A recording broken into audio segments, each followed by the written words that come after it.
Wa qalu law kunna nasma'u aw naqilu ma kunna fi ashabis sa'ir. Jadi besok ada sebagian penduduk neraka yang ketika dia di neraka dia mengeluh, law kunna nasma'u aw naqilu, seandainya kami dulu mau mendengarkan dan mau berpikir, ma kunna fi ashabis sa'ir, maka kami tidak akan masuk neraka ini. Jadi di situ mereka menyesal, mbok yo saya dulu di dunia mau berpikir, saya tidak mau mikir masalahnya. Akhirnya keliru, salah jalan.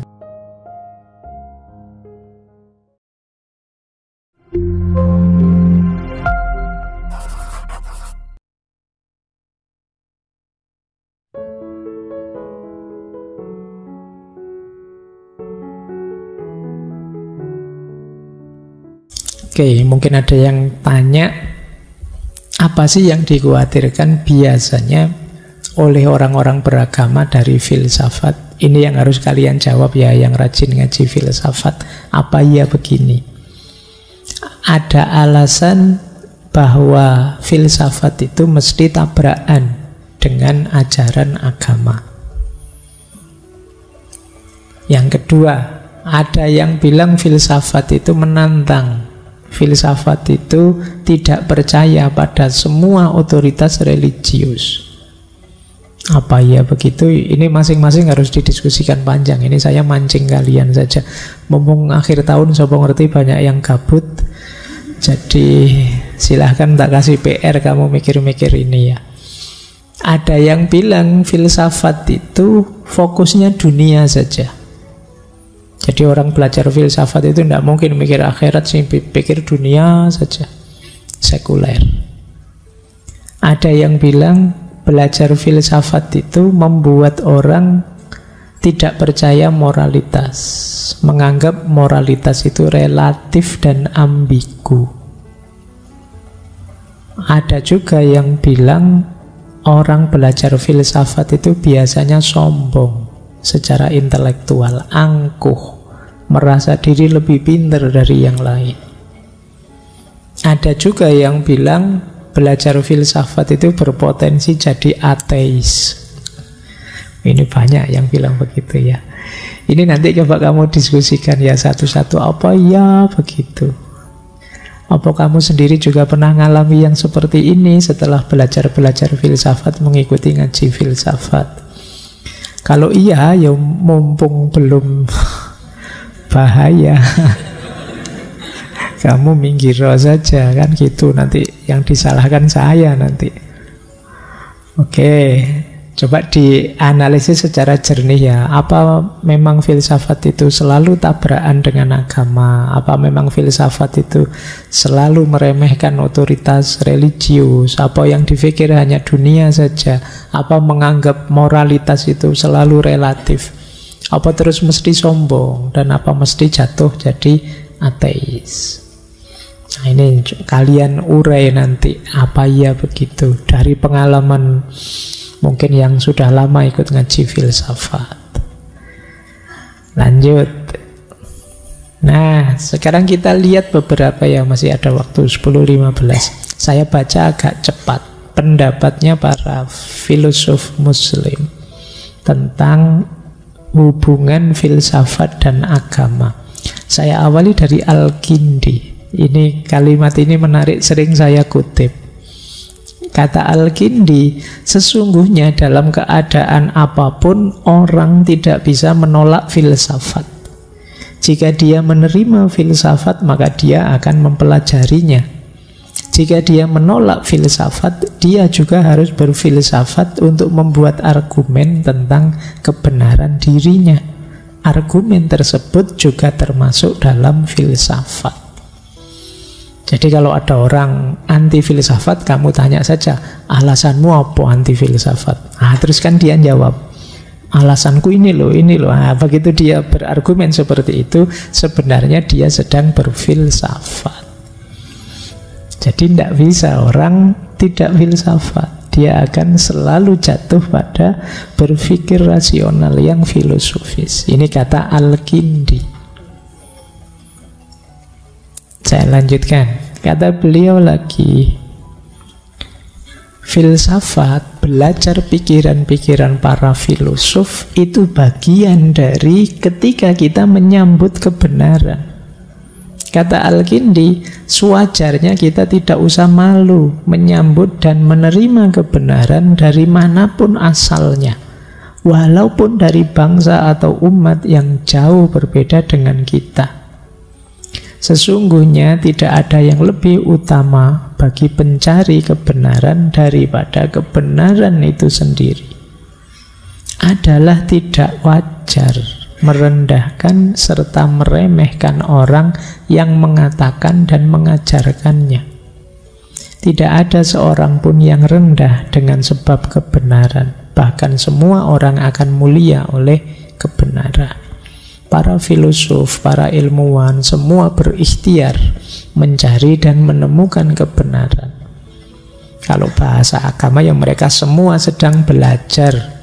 Kalau membaca dulu Bidayatul Hidayah, coba dicek ketika kita mengkaji kitabnya Imam Ghazali itu, siapapun yang belajar maka dia dimuliakan oleh Allah, didoakan oleh semua makhluknya, kata Imam Ghazali, bahkan sampai ikan di laut dan burung yang terbang ikut mendoakan. Jadi maka ayo jangan malu-malu, jangan ragu-ragu, kita terus belajar mencari kebenaran dari manapun, menyambut kebenaran dari siapapun. Jadi di situ bagian dari kita mencari ilmu. Saya lanjutkan. Nah, ini juga Al-Kindi menuntun kita cara menyikapi para filosof. Ada banyak pemikir-pemikir besar yang berkontribusi terhadap peradaban manusia dari dulu sampai sekarang. Termasuk para filosof Yunani. Kata Al-Kindi, adalah kewajiban kita untuk tidak mencela orang yang telah memberi manfaat besar pada kita.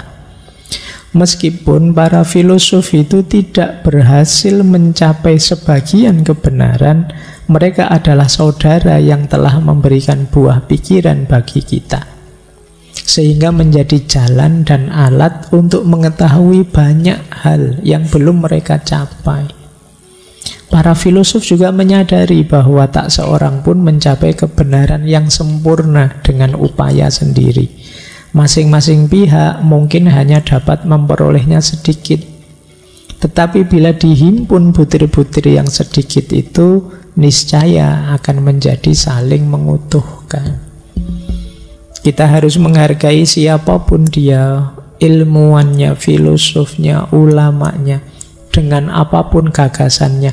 Mungkin ada yang kurang sempurna, ada yang perlu diperbaiki, ada kekurangan ini, kekurangan itu. Tidak boleh mengurangi penghormatan kita pada mereka. Justru karena pikiran-pikiran mereka itulah kita tergerak untuk memperbaiki, punya gagasan lebih baik, menyempurnakan, dan lain sebagainya. Kalau dalam Islam ada istilah ilmu itu cahaya.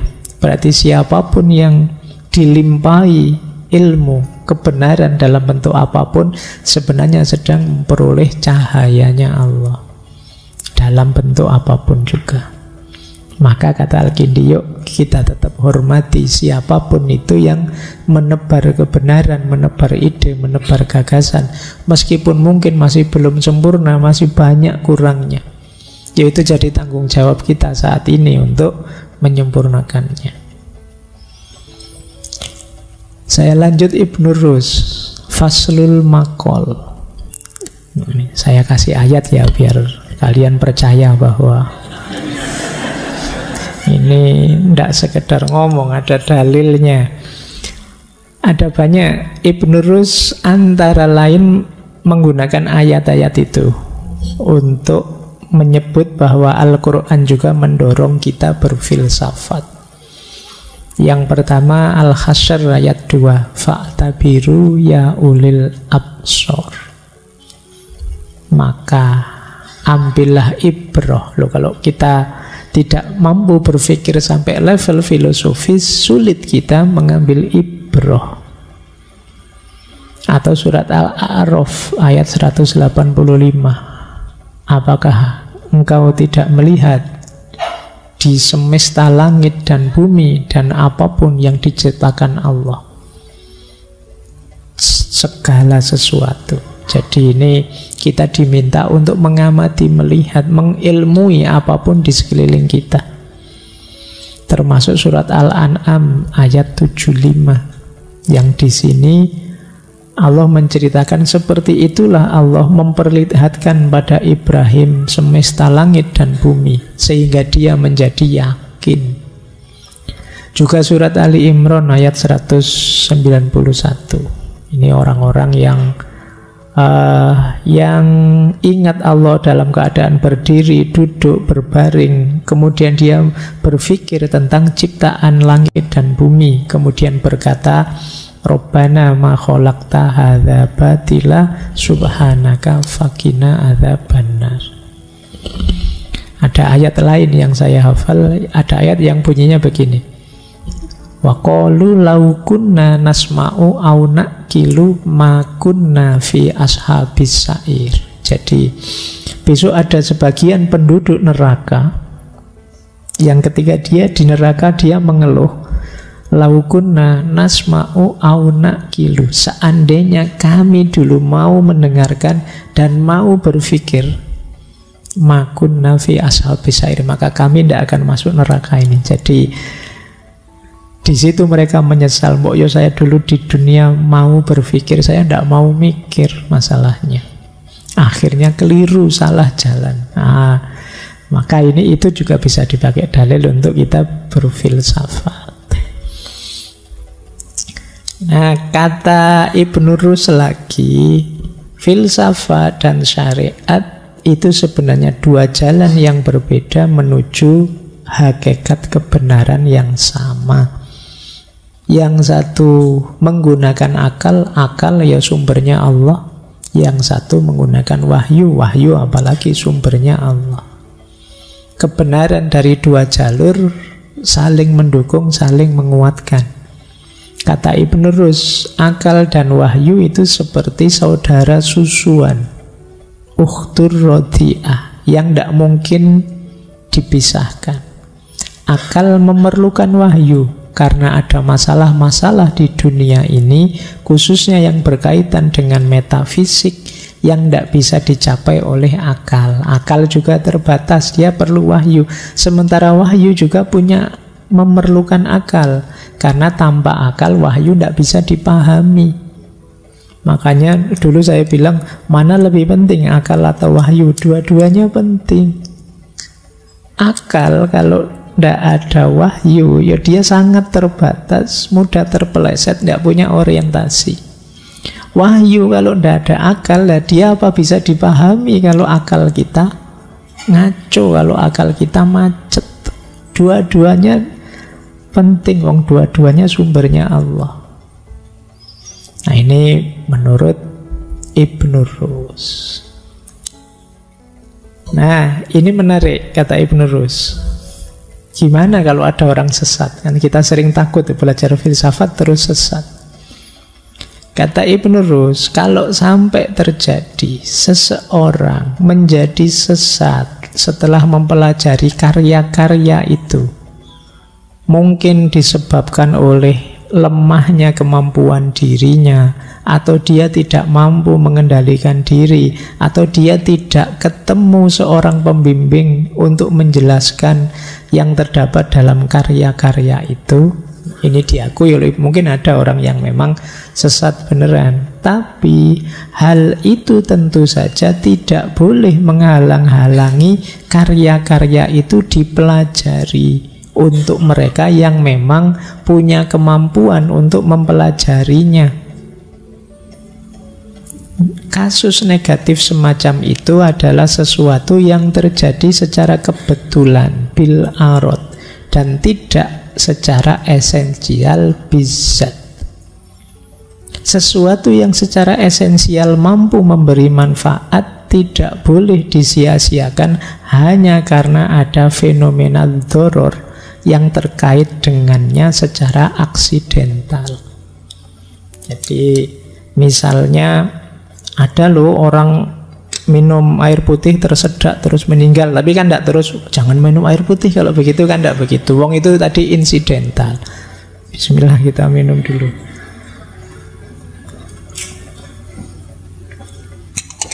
Jadi kalau ada orang belajar, wah saya sesat gara-gara ini, ya tapi bukan berarti terus, wah kalau begitu tidak usah belajar lagi lah, tidak begitu. Jadi fenomena tadi aksidental, mungkin karena dia memang pas tidak mampu, bukan ilmunya, bukan waktunya, bukan bidangnya, atau dia memang lemah hatinya, atau dia belum ketemu guru yang cocok. Jadi sebabnya banyak. Jangan alasan ini kemudian ditinggal semuanya.